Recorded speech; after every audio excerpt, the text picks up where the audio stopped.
आनंद उत्सव अनहद की धारा, आनंद उत्सव अनहद की धारा। मैं नियमित ध्यान करता हूँ, क्या फिर भी मंदिर जाने की ज़रूरत है? साधना के 4 मुख्य सोपान हैं।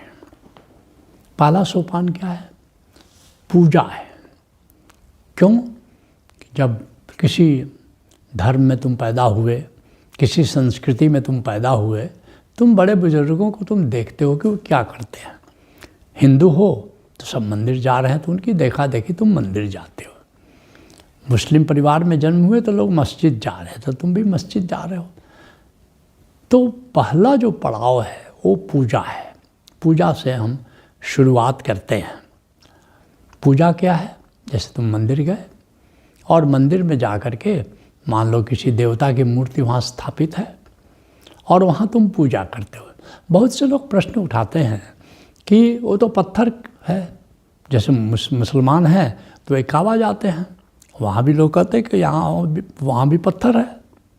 लेकिन एक बात सोचने की है कि वो पत्थर प्रतीक है, उसमें तुम शिव जी को, मान लो शिव मंदिर है तो शिव जी का भाव रखते हो, वो तो एक प्रतीक है, वो तो एक संकेत है। जैसे तुम्हारे घर में तुम्हारे पिताजी का चित्र, फोटो है, अब तुम फोटो को प्रणाम करते हो, फोटो के सामने खड़े होकर के प्रणाम करते हो। अब कोई कहे कि तुम फोटो को प्रणाम कर, तुम कागज़ के टुकड़े को प्रणाम कर रहे हो। नहीं, वह तो याद दिलाते हैं पिताजी के, वो फोटो याद दिलाता है तुम्हारे पिताजी की याद के, और तुम अपने पिताजी को उस फोटो के माध्यम से उनको प्रणाम करते हो, उनको सम्मान करते हो। तो ठीक इसी तरह से जब हम मंदिर जाते हैं या काबा जाते हैं या मान लो कि गिरजाघर जाते हैं, वहाँ जीसस की मूर्ति लगी हुई है, वहाँ तुम प्रणाम करते हो, तो उस पत्थर को तुम प्रणाम नहीं कर रहे हो। तुम्हारी पूजा पत्थर के लिए नहीं है। अब उस जीसस की मूर्ति या माँ मरियम की मूर्ति का प्रतीक है, उसके सामने तुम माँ मरियम के प्रति भावपूर्ण श्रद्धांजलि अर्पित कर रहे हो। तो इस तरह प्रतीकों के माध्यम से किसी देवता का, किसी संत का इस तरह जब श्रद्धांजलि अर्पित करते हो, अपना रिस्पेक्ट देते हो, झुकते हो, तो उसका नाम पूजा है। एक कवि कहता है, जब कि पूजा भाव उमड़ा, पूछ मत आराध्य कैसा, मृत्तिका के पिंड से कह दे कि तू भगवान बन जा, जान कर अनजान बन जा।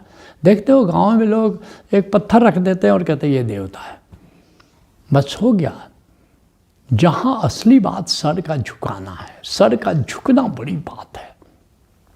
इसलिए जब पूजा भाव उमड़ा तो झुक जाओ, ये झुकना बड़ी बात है। मैंने तो अपनी मौज में अपना सर झुका दिया, अब खुदा मालूम कि वो काबा था कि बुतखाना था।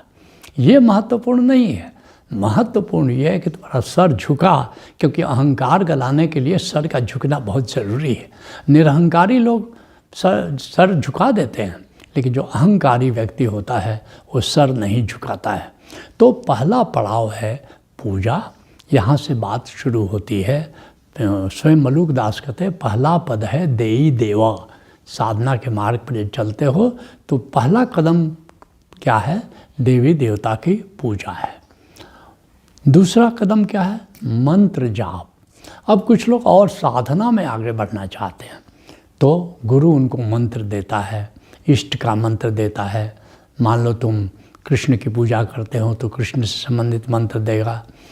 कुछ लोग गायत्री मंत्र की साधना करते हैं, कुछ लोग नवान मंत्र की साधना करते हैं, कुछ लोग महामृत्युंजय मंत्र की साधना करते हैं। उसी तरह से कोई माँ दुर्गा की साधना करता है मंत्र में। ऐसे सूफियों में मंत्र है, मंत्र की शक्ति है। उस मंत्र के माध्यम से तुम जैसे नकारात्मक शक्तियों से मुक्त हो सकते हो, जैसे सूफी संतों से सहयोग ले सकते हो। तो सभी साधना पद्धति में, उसी तरह से जैन परंपरा में, सिख परंपरा में, सब जगह मंत्र का प्रावधान है। इन मंत्रों के माध्यम से क्या करते हो? उस सत्ता जिससे संबंधित वो मंत्र है, उस सत्ता का सहयोग प्राप्त कर लेते हो।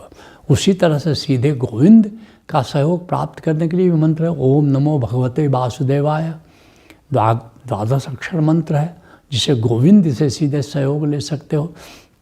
तो जब गुरु के पास जाते हो तो कुछ मंत्र प्रसन्न होता है, गुरु राजी होता है तो कुछ मंत्र तुमको देता है और मंत्र की साधना कराता है। और बहुत सारे लोग मंत्र की साधना करते हैं, मंत्र से शक्ति प्राप्त करते हैं, मंत्र से सहयोग प्राप्त करते हैं, देव सत्ता का भी, गुरु सत्ता का भी, संत सत्ता का भी, भगवत सत्ता का भी मंत्र से सहयोग प्राप्त किया जाता है। तो ये दूसरा चरण है। लेकिन बहुत सारे लोग जैसे पहले कदम पर ही रुक जाते हैं, पूजा पर ही रुक जाते हैं। बहुत सारे लोग पूजा से आगे बढ़े तो मंत्र जाप में गए और मंत्र पर ही रुक जाते हैं। हमेशा देखोगे वो माला जपते रहते हैं, अपना मंत्र जाप करते रहते हैं। लेकिन जब इससे भी ऊपर चले तो तीसरा जो पद है वो है ध्यान है। ध्यान है। ध्यान क्या है? अब तक तुमको आकार से मतलब था, पूजा और मंत्र जाप में करीब करीब आकार से मतलब था, लेकिन अब ध्यान का संबंध निराकार से है। ध्यान का संबंध आकार से नहीं है। जब आंखें बंद करते हो तो भीतर शून्यता दिखाई पड़ती है, एक एम्प्टीनेस दिखाई पड़ता है। तो जब उसको आंख बंद करके जब लगातार निरंतर जब उसके प्रति जागते हो तो उसका नाम ध्यान है। अब ये आगे की बात हो गई, ये हाई स्कूल की बात हो गई, ऐसा कह सकते हो। और फिर कुछ लोग जैसे ध्यान कहाँ तक ले जा सकता है? ध्यान आत्मज्ञान तक ले जा सकता है, उसके ऊपर नहीं जा सकता है ध्यान। लेकिन जो चौथा पद है वो भक्ति है। ये बिल्कुल यूनिवर्सिटी की बात हो गई। ये भक्ति क्या है? अब गोविंद को जानते हो, ब्रह्म को जानते हो और ब्रह्म को जानकर उसके प्रेम में जीना शुरू करते हो, उसका नाम भक्ति है। वैसे भक्ति दो प्रकार की है, एक गौणी भक्ति है और एक पराभक्ति है। गौणी भक्ति में क्या होता है? देवी देवताओं की साधना करते हो, देवी देवताओं की पूजा करते हैं, देवी देवताओं से जुड़ते हो, उनके प्रेम में पड़ते हो, तो इसको कहते हैं गौणी भक्ति। और पराभक्ति क्या है? जो पूरा अस्तित्व, निराकार जो अस्तित्व है, पूरा ये जो चेतन आकाश तुम विराट देखते हो, इसको ब्रह्म के रूप में जानना, उसको कहते हैं। जिस दिन आकाश की चैतन्यता को, जिस दिन आकाश की जीवंतता को जानोगे, उस दिन परमात्मा को जानोगे। तो उसको जाना कि ये ब्रह्म है और उसके प्रेम में जीना, तुम उसके प्रेम में पड़ गए, तब इस स्थिति का नाम भक्ति है। इसलिए शंकराचार्य कहते हैं उत्तमो ब्रह्म सद्भाव। कहते हैं सबसे उत्तम साधना क्या है? ब्रह्म की याद में जीना, ब्रह्म के प्रेम में जीना। उत्तमो ब्रह्म सद्भाव ध्यान भावश्च मध्यमा। और मध्यम साधना क्या है? ध्यान में जीते हो, आत्मज्ञान में जीते हो, तो ध्यान भावश्च मध्यमा। और स्तुति जब अधमो भाव, ये जो मंत्र करते हो, स्तुति करते हो, ये नीचे की साधना है। और बहिर्पूजा धमा धमा, और बाहर की जो पूजा करते हो वो बिल्कुल नर्सरी क्लास की साधना है। तो ये चार प्रकार की साधना शंकराचार्य ने बताया है। तो इसको जिसको कहते हैं, इसमें पूजा का जो स्थान है वो पहला स्थान है और ध्यान का जो स्थान है वो तीसरे तल की साधना हो गई। अब पूजा पूछा है कि क्या ध्यान में करता हूँ तो क्या हमको मंदिर जाने की ज़रूरत है, पूजा करने की ज़रूरत है? तो पूजा का अपना महत्व है। क्या महत्व है? पूजा के द्वारा हम अपने धर्म और अपनी संस्कृति से जुड़ते हैं। अपनी संस्कृति से जुड़ना बहुत ज़रूरी है, अपने धर्म से जुड़ना बहुत ज़रूरी है। क्यों? धर्मो रक्षति रक्षिता। कहते हैं कि जो धर्म की रक्षा करते हैं उनकी रक्षा धर्म करता है। तो निश्चित रूप से संस्कृति हमारा मूल है, हमारी जड़ है, उससे जुड़ना ज़रूरी है। उसी तरह से पूजा क्यों करना चाहिए? पूजा स्थल में ऊर्जा ऊर्ध्वगामी हो जाती है। वही है संसार के लोग, लेकिन अपने घर में रहते हैं जिस मन स्थिति में, उसी मन स्थिति में मंदिर या मस्जिद में नहीं जाते, गिरजाघर में उसी स्थिति में नहीं जाते। गुरुद्वारा में उसी स्थिति में नहीं जाते, वहाँ पर एक पवित्र मन स्थिति में रहते हैं। तो इतने सैकड़ों और हज़ारों लोगों की जो पवित्र मन स्थिति है, उससे उस जगह की ऊर्जा ऊर्ध्वगामी हो जाती है।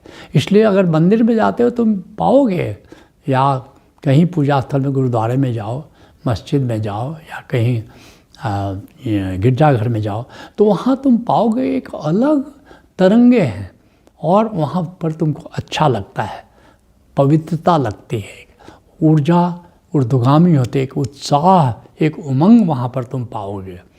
तो निश्चित रूप से पूजा स्थलों में जाने में अच्छी बात है। और फिर पूजा के माध्यम से हम देव सत्ता से जुड़ते हैं, क्योंकि सृष्टि को चलाने में देव सत्ता का सहयोग है। इस सृष्टि ऐसे नहीं चल रही है। गोविंद ने कई देव सत्ताओं का सृजन किया है ताकि ये सृष्टि चलाने में मदद करें। जैसे भगवान ब्रह्मा है, वो सृजन करते हैं, डिजाइन, जितने जीव जंतु का डिजाइन है ये ब्रह्मा उन्होंने बनाया, उनके भीतर लाखों लोग काम करते हैं। और फिर भगवान शिव ये जन्म और मृत्यु का जो खेल है, और मृत्यु के बाद जो हम जाते हैं स्पिरिट वर्ल्ड में, उसका गवर्नेंस, उसका प्रबंधन कौन करता है? भगवान शिव, और उनके अंदर भी लाखों लोग हैं। उसी तरह से जो सत्य पथ पर चलते हैं, आनंद के पथ पर चलते हैं, मोक्ष के पथ पर चलते हैं, तो वे सब मुक्त लोक में, आनंद लोक को, बैकुंठ लोक में जाते हैं। भगवान विष्णु उसके गवर्नर कह सकते हो पश्चिम की भाषा में। तो और फिर अनेक देवी देवता हैं, जैसे पृथ्वी मंडल के जो इंचार्ज है वो भगवान गणेश है। उसी तरह से जल मंडल के इंचार्ज हैं वरुण देव हैं, ऊर्जा मंडल के इंचार्ज अग्निदेव हैं, वायुमंडल के इंचार्ज वायुदेव हैं, और आकाश मंडल के इंचार्ज इंद्रदेव हैं। उनके अंदर कई देवी देवता हैं। तो इस तरह से देवी देवताओं का एक जाल कह सकते हो, एक प्रबंधकों का इतना विराट जो समूह है, वो हमेशा हम सबसे सहयोग करने को राजी हैं, हमें संकट से उबारने के लिए प्रतिबद्ध हैं। तो अगर उनसे हम जुड़ते हैं तो इस तरह क्या होता है कि वो हमारे कल्याण के लिए वो नियुक्त हैं और हमारे उनकी प्रतिबद्ध हैं हमारे कल्याण के लिए, और वे सहयोग करते हैं। तो इस तरह पूजा का महत्व है और पूजा की ज़रूरत है। और हम चाहे आत्मज्ञानी ही क्यों न हो जाए, हम ब्रह्मज्ञानी ही क्यों न हो जाए, हमको अपना सर झुकाना चाहिए और देवी देवताओं से सहयोग लेना चाहिए। उसी तरह से जो तीसरी साधना का जो तीसरा तल है वो मंत्र जाप है, स्तुति जप, जिसको शंकराचार्य कहते हैं। तो मंत्र के द्वारा हम देव सत्ता और मंत्र दृष्टा ऋषि से जुड़कर उनका सहयोग प्राप्त करते हैं कि जिस देवता से संबंधित मंत्र है, तो निश्चित रूप से उस मंत्र के माध्यम से वो देवी देवता आकर्षित होते हैं, उनका हम सहयोग प्राप्त करते हैं और संसार में लोगों की मदद कर सकते हैं, हम अपने भी मदद कर सकते हैं। जैसे मान लो नेगेटिव एनर्जी से लोग ग्रस्त हो जाते हैं, तो मंत्रों के माध्यम से आप उनको मुक्त कर सकते हो, उनका कल्याण कर सकते हो। उसी तरह से जो मंत्र के द्वारा हम आदि व्याधि से मुक्त होते हैं, कई प्रकार के मानसिक बीमारियां हो जाती है, दैहिक बीमारियां हो जाती है, उन मंत्रों के माध्यम से आप मुक्त हो सकते हो। जैसे ओशोधारा में मंत्र चिकित्सा होती है और बहुत सारे लोग उस मंत्र चिकित्सा से मुक्त हो रहे हैं। उनसे उनकी जो शारीरिक व्याधि है, मानसिक व्याधि है, तो उसमें उनका कल्याण हो रहा है। उसी तरह से हर धर्म के अपने मंत्र होते हैं। सनातन धर्म के मुख्य मंत्र हैं, जैसे गायत्री मंत्र है, महामृत्युंजय मंत्र है, या नवारण मंत्र है। नवारण मंत्र देवी की शक्ति से संबंधित है।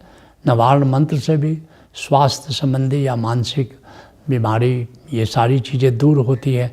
तो हर ऐसे सूफी परंपरा में सूफी मंत्र है, सूफी मंत्र से भी आप नेगेटिव एनर्जी से बड़े आसानी से आप मुक्त हो सकते हैं या किसी को कर सकते हैं। जैसे ओशोधारा में सूफी दरबार होता है, इसमें सूफी मंत्रों का प्रयोग होता है।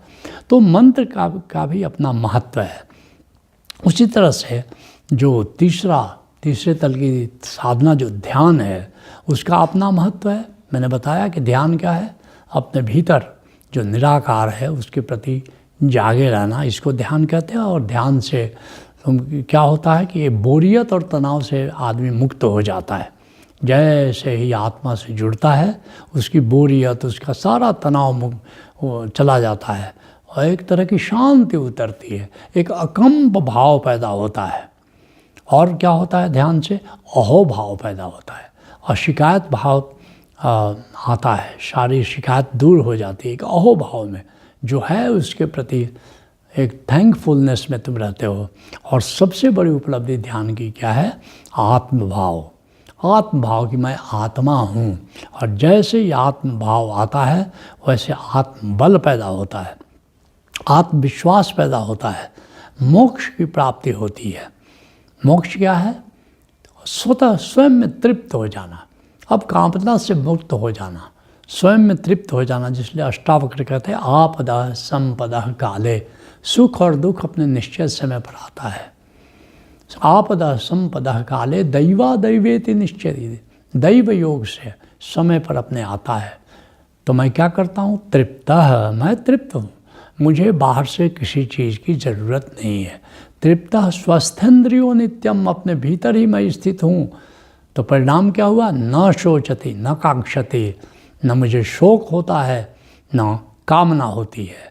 इस तरह शोक और कामना से मुक्त होकर के आनंद में जो जीवन जीता है उसका नाम मोक्ष है। ये ध्यान से प्राप्त होता है। और भक्ति का क्या महत्व है? भक्ति से आनंद प्राप्त होता है, भक्ति से प्रेम प्राप्त होता है। और क्या होता है? एक वो जीवन में एक उत्सव रहता है, एक खुशी रहती है। और जब प्रेम, इससे भक्ति तो प्रेम की स्थिति है, परमात्मा से प्रेम की स्थिति है। और इस प्रेम से, इस भक्ति से तुम परमात्मा को ही पा लेते हो। और उससे ज़्यादा उपलब्धि क्या हो सकती है जीवन में? प्रेम से परमात्मा उपलब्ध होता है। स्वयं गुरु गोविंद सिंह जी कहते हैं, सांच कहूँ सुन ले सबे, जिन प्रेम की होती नहीं प्रभ पायो। ज्ञान से प्रभु, ओशो कहते हैं ज्ञान से प्रभु जाना जाता है, लेकिन प्रेम से प्रभु पाया जाता है। अगर जानना हो तो ज्ञान ध्यान काफ़ी है, लेकिन अगर पाना हो परमात्मा को तो भक्ति और प्रेम के अतिरिक्त और कोई मार्ग नहीं है। और फिर जब प्रभु ही मिल जाता है, प्रभु से मिलन होता रहता है, तो जीवन में एक उत्सव आ जाता है। तुम आनंद और उत्सव में जीना शुरू करते हो, जिसके लिए चंडीदास कहते हैं आनंद हमार गोत्र उत्सव हमार जाति। आनंद हमारा बीज है, हमारा गोत्र है, और उत्सव हमारी जाति है। इसलिए हमें भक्ति की अवस्था तक जाना चाहिए। तो कहते हो तुम क्या ध्यान करता हूँ तो क्या फिर मंदिर जाने की ज़रूरत है? निश्चित ही ज़रूरत है। इतना गरीब बन करके क्यों रहना चाहते हो? बल्कि मंदिर भी जाने की ज़रूरत है, और जो परमात्मा है उसको भी पाने की ज़रूरत है। तो सत्संग को यहीं विराम देते हैं। आनंद उत्सव अनहद की धारा, आनंद